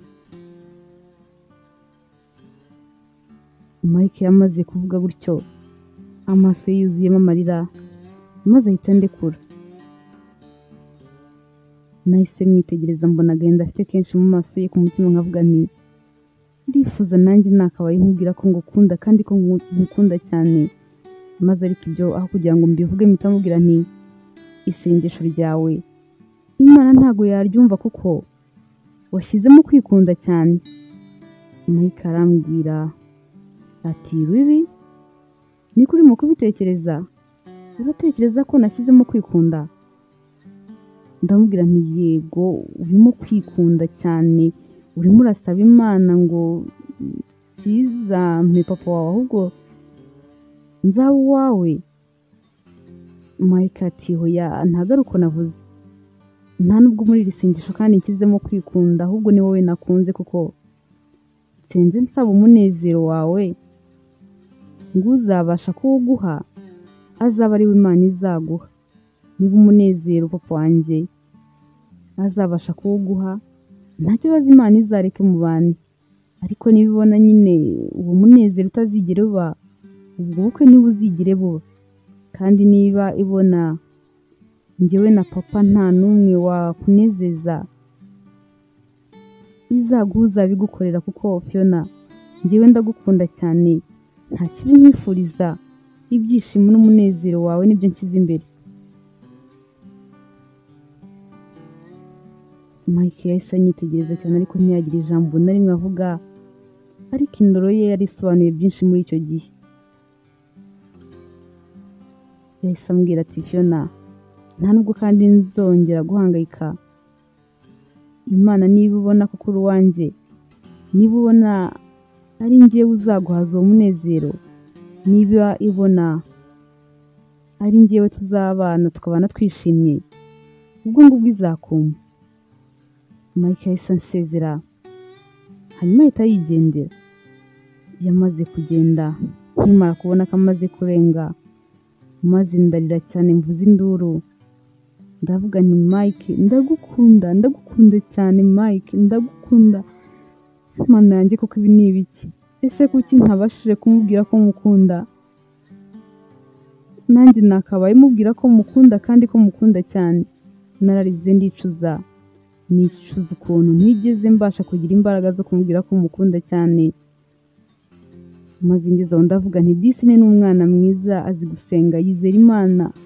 Mike ni umuntu mwiza cyane, sinzi impamvu ntabashije kumubwira ko mukunda. Mike nari nsanzwe mukunda, ariko none inshuro namukundaga zikubye inshuro 1000. Kumva ukuntu anzirikana, kumva ukuntu umunezero wanjye ari wo wonyine ashyize imbere, byankoze ahantu hakomeye cyane. Nakomeje gutekereza byinshi, ariko nanone najya gutekereza kureka papa we akaba ari we nisangira, umutima nama wanjye ntubinyemerere.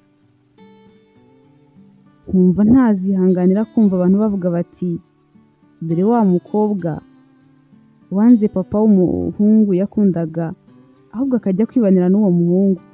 Numvishe nazahinduka iciro ry'imigani, ndavuga nti rwose ibi bintu njyewe ndabiretse Mike, nubwo ngukunda cyane kurusha abandi bantu bose babayeho n'abazabaho, ariko ntago nakundana nawe. Mike yageze mu rugo ahita ampamagara hari kugira ngo arebe ko nahinduye imyumvire yanjye, ngiye gutangira kujya mwitaba nkaba nakemera wenda ko tunakundana, ariko n'ubundi nanga kumwitaba rwose, ndabyanga burundu. Ahubwo noneho mpita nanamubloka. Namaze kumubloka ubwoba buranyica cyane, numva umutima umvuyemo nkavuga nti ariko si ibintu ndimo gukora ni ibiki?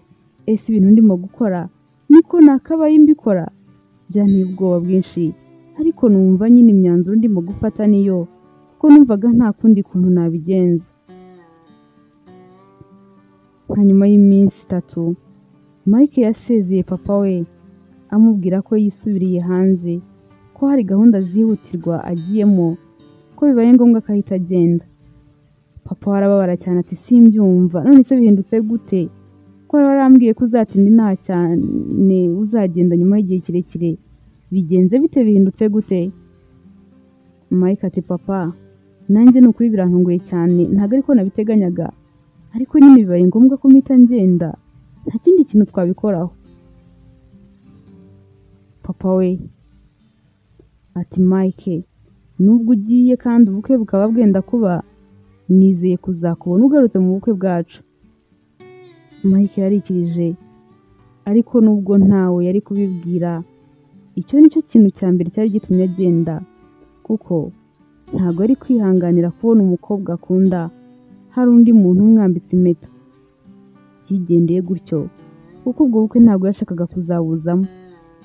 Mike yaragiye, nanjye ubwanjye ntabwo yigeze ansezera, nta nubwo nari nzi ko yahise agenda. Uko iminsi yagendaga yicuma, nakomeje gutekereza ku magambo ya Mike yambwiye ubwo twerukanaga.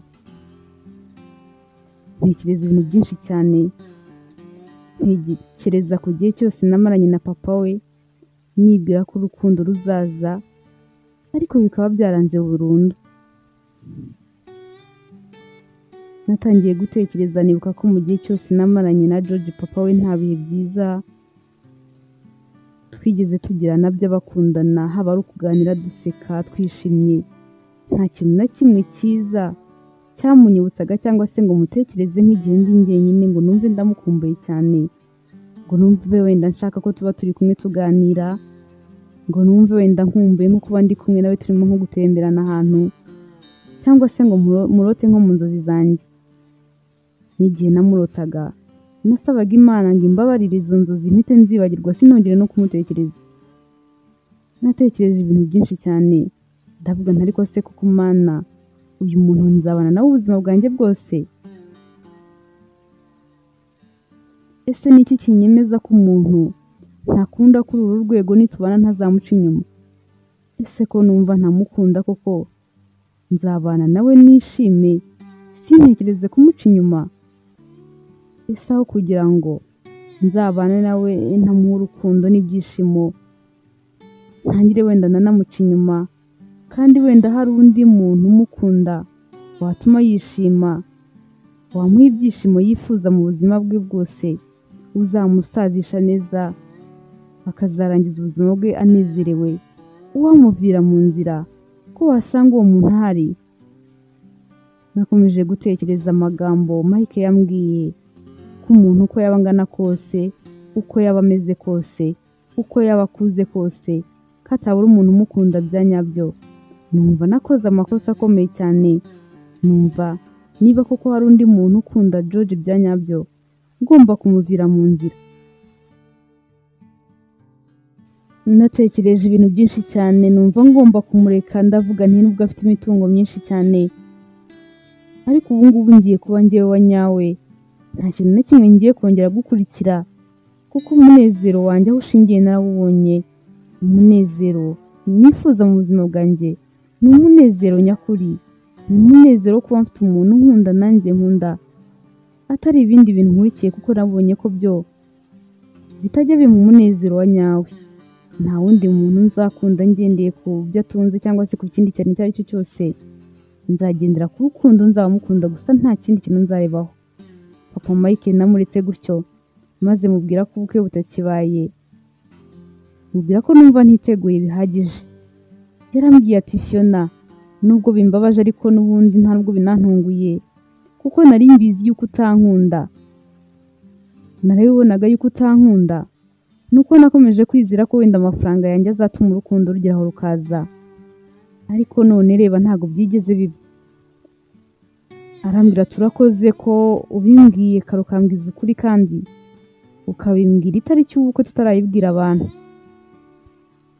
Nkimara kumubwiza ukuri numvaga mbohotse, numva mfite amahoro mu mutima, ariko nanone numva Mike nta kintu na kimwe agomba kumenya, numva ntagomba kumubwira ko mukunda kuko numvaga ntagomba gukundana nawe, kuko numvaga turamutse dukundanye we na papa we bahita bashwana, kandi nkumva ntaniteguye kumva abantu bavuga bati dore wa mukobwa wanze umugabo bakundanaga maze akikundira umuhungu we. Nabiretse gutyo nkomeza kumwirengagiza, nkomeza kumwigizaho mu mutima wanjye, ariko umutima wanjye nabaga ndimo kumva ushonga ntashira numva, kuko nabaga ndimo kwigizayo umuntu nkunda, nabaga ndimo no kurwana no kumwirengagiza, kandi umutima wanjye ari wo muntu ushaka kurusha abandi bantu bose bo ku isi. Byaramvunnye mwigezayo ndamwirengagiza burundu, nyine nikomereza inzira yanjye, ndavuga nti ntawamenya wasanga hari undi muntu nzakunda nk'uko nari naramukunze. Papa Mike we ariko yumvaga akeneye umuntu babana, yumvaga akeneye umuntu bakomezanya inzira y'ubuzima. Hari umudamu bari bamaze iminsi mikeya baziranye, umudamu byasaga nk'aho amwikundira cyane, umudamu nawe wari ukuze akeneye umuntu bibanira agaturiza mu rugo. Papa Mike bahise batangira kwikundanira, maze noneho iby'ubukwe bwabo ntibabitinza, bahita biyemeza kubukora vuba. Natunguye no kumva Papa Mike ahise abona umuntu umukunda byihuse gutyo kandi benda no kubana, numva birantangaje cyane. Nubwo kandi Papa Mike yakundanaga n'uwo mudamu, ariko yari yarabihishe umuhungu we, ntabwo yarigeze amubwira ko twatandukanye. Yangaga kubimubwira kuko ni kenshi yakundanaga n'abakobwa bakamurira amafaranga bagahita bashwana, maze bikamubabaza cyane. Yari yaravuze rero ko nta kindi kinazongera kubwira umuhungu we Mike, kazajya kubona akabona amutunguje ubukwe gusa, kuko yangaga ko ahora amubaza ibibazo byinshi ati ko umukobwa wambwiye ko mukundana mbona wamuhinduje undi byagenze gute. Guhora yisobanura imbere y'umuhungu we nabyo byari bitangiye kumubangamira cyane, niyo mpamvu yari yaramuvuze yuko nta wundi muntu azongera kumubwira ko barimo gukundana usibye kuzajya kubona akabona bakoze ubukwe gusa nta kindi. Mike we yakomeje kwicara azi ko nyikundana na papa we, kuko twese twari twaramwihoreye, nta n'umwe waragize icyo amubwira. Mike byakomezaga kumubaza cyane, ariko akabura ikintu na kimwe yabikoraho. Mike ariko umunsi umwe yaje gutungurwa ubwo yabonaga invitation y'ubukwe. Yari yabanje kwanga kuyifungura, azi ko ari bubonemo amazina y'umukobwa yakundaga cyane agiye gushyingiranwa n'undi mugabo. Akomeza kwanga kuyifungura aranabyirengagiza cyane, ariko ageze aho yishaka n'imbaraga, ariko ayisomye arikanga. Ntabwo yumvaga ukuntu atarimo kubonamo amazina yanjye kuri iyi invitation.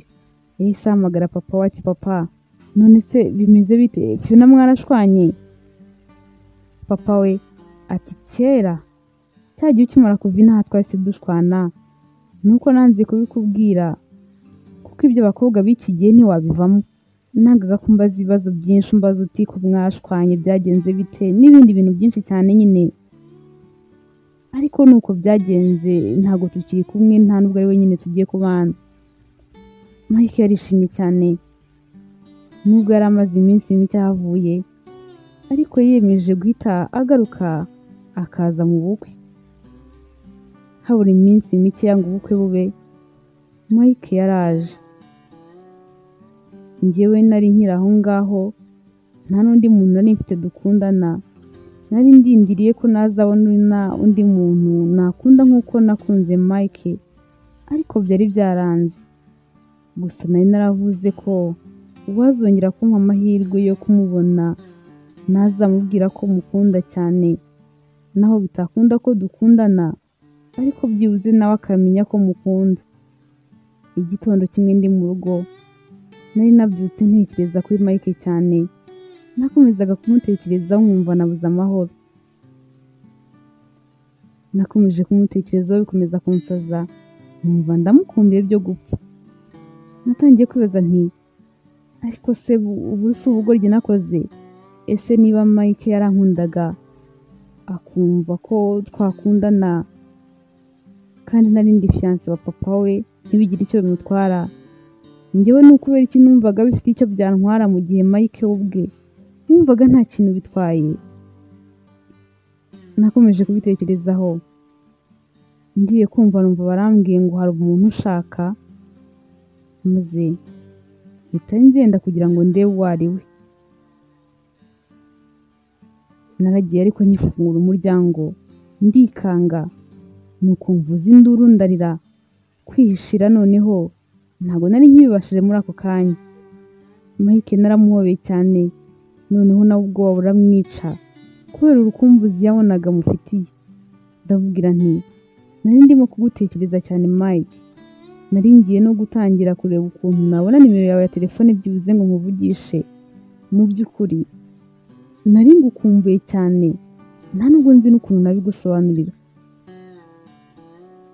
Mike nawe yahise atangira kumbwira ukuntu yarankumbuye cyane, maze turebana mu maso, turarebana cyane, duhita twongera turahoberana cyane. Ntangira kurira cyane, amarira sinyahagarike.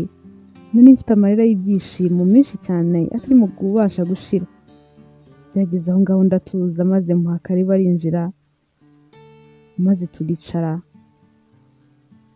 Gusa ariko numvaga ntabyumva, numvaga byandenze, numvaga ntazi n'ikintu namubwira. Naribazaga nti nk'ubu Mike nawe afite ubukwe akaba aje kuntumira, naranze kumubwira ko mukunda cya gihe nabigira nte koko? Numvaga nabimubaza ariko nanze gutangiza icyo kiganiro ngo abe ari we ukizana mbere. Maze ageze harambaza ati ese wowe na papa mwapfuye iki? Ko wambwiraga ko umukunda cyane kurenza abandi bantu bo ku isi, ko nta n'uwamusimbura, byageze bite hagati yanyu? Kumbwira gutyo numvise binteye isoni, maze ariko ndamwenyura nti none se ko utamubajije wowe yanze kubikubwira? Arambwira ati ntabwo nabimubajije, numvaga ari wowe nshaka kubibaza, ngaho nyibwirira. Kumbwira gutyo nahise mubwiza ukuri, mubwira ko nanze gukomeza kumubeshya. Ndamubwira nti cyagiye nyine narakubeshye, kandi ibyo wavugaga byose byari byo. Nanze kubiheza papa wawe ubuzima kuko ntabwo namukundaga byo kubana nawe. Maze Mike arambwira ati Fiona, wagize neza kuko umudamu bari kumwe nabonye bashobora kuba banakundana cyane. Twakomeje kuganira, gusa Mike nari nzi ko ninongera kumukubita amaso nzahita mubwira ko mukunda. Nari nzi ko byoroshye kubivuga ariko byarananiye neza n'ubundi. Gusa kuba turi kumwe gutyo twicaranye tuganira, numvaga nta munezero waruta uwo. Noneho twahuza amaso, nkumva neza n'isi yanjye. Mu by'ukuri Mike naramukundaga cyane, kandi nawe byari uko. Mike twakomeje kuganira, ambwira ukuntu yarankumbuye cyane, ambwira ko mu by'ukuri kuza mu bukwe atari byo byari bimuzanye gusa, ko ahubwo numvaga yifuza no kongera kumbona ngo ambwire ko yarankumbuye cyane kandi ko akinkunda, nubwo njyewe namuhakaniye. Noneho icyo gihe nahise mbona aho mpera, maze musaba imbabazi ko cya gihe namubeshye ko ntamubwije ukuri, maze mubwira ko nanjye namukundaga cyane kuva ku nshuro ya mbere namukubita amaso, kandi mubwira ko urwo namukundaga ntaho rwigeze rujya. Mubwira ko n'ubu ngubu ntimukunda, kandi ko noneho niteguye no gutangirana nawe urugendo rw'urukundo. Mike yarishimye cyane ati ntabwo ndimo kubyumva, nta nubwo ndimo kwizera amatwi yanjye niba ibyo arimo kumva ari byo umaze kuvuga koko. Nari mbizi ko unkunda nubwo wabihakanaga, ariko ntabwo nari nzi ko igihe kizagera ukabyemera, ukanemera ko dukundana. Ndamubwira nti Mike, naratekereje neza cyane, numva ntagomba gukomeza kwibabariza umutima wanjye mwima icyo ushaka, kubera wenda ibyo abantu bavuga n'ibyo batekereza, kubera ko nyine ntekereza ko gukundana na papa wawe abantu benshi bari babizi, noneho nyine nkibaza nibamenya ko namuretse nkakundana nawe uko bazavuga. Ni byinshi cyane ntekereza ariko ndumva atari byo byakomeza kuntera ubwoba ngo sinkundane n'umuntu umutima wanjye ushaka. Gusa ubu ngubu ikintu kinteye ubwoba ni ukuntu papa wawe azabyakira. Mike nkimara kumubwira gutya arambwira ati humura wigira ubwoba, nzabyitaho byose. Gusa ndishimye cyane, ntabwo ushobora kumva ukuntu nishimye. Mike koko yari yishimye cyane kuko nanjye narabibonaga. Yahise anterura nshyira ibirere arampobera, arishima cyane nanjye ndabibona. Yahise agira anshyira hasi maze ahita afata gafoto yamfotoye mfite indabo nyinshi cyane mu mutwe. Ahita yongera arakareba aravuga ati mana yanjye, iyi foto yawe niyo yonyine ngira. Najyaga nyireba nkayitegereza nkavuga nti ese mana yanjye ushobora gukora ibitangaza njyewe na Fiona ukaduhuza, kuko Fiona ntakubeshye nari nabibonye ko nawe unkunda cyane.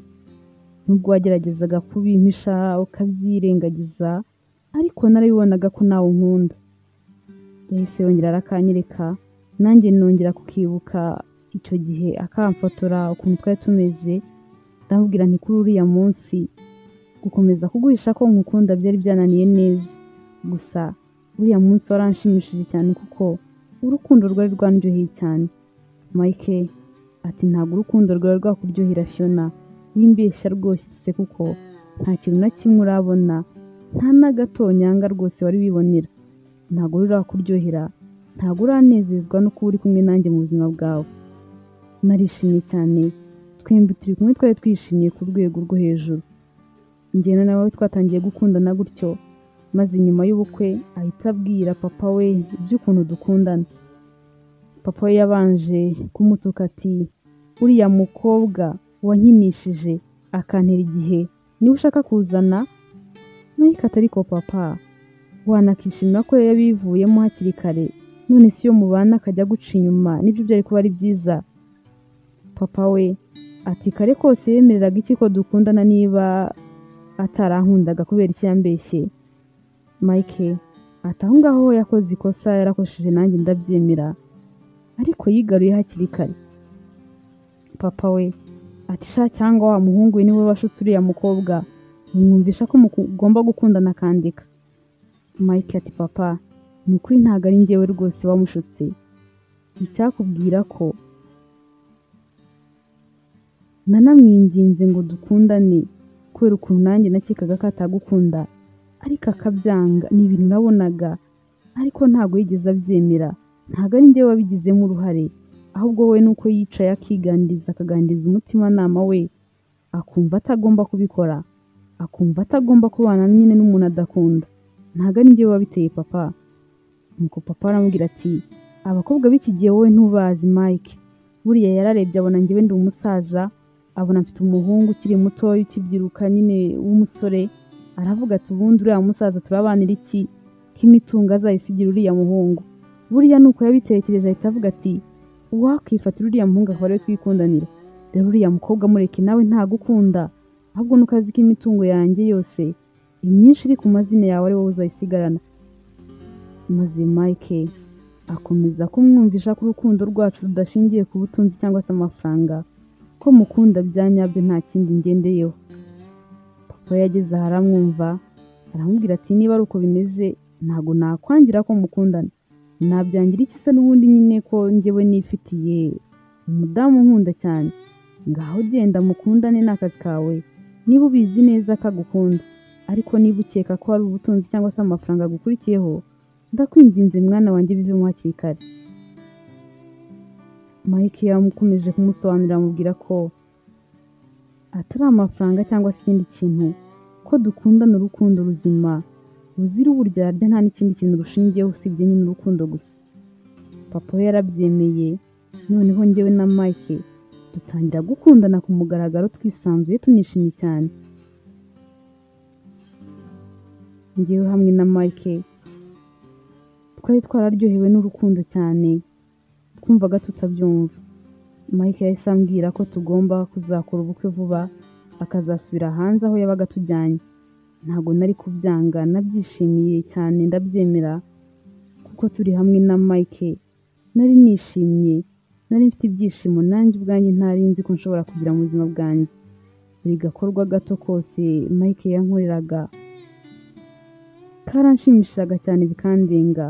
Ubuzima bwanjye yarabwujuje umunezero.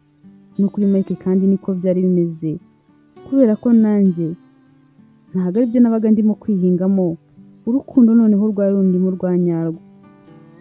Najyaga nicara nkavuga nti ese yaba nararyamanye na papa we Mike yari kunyemera?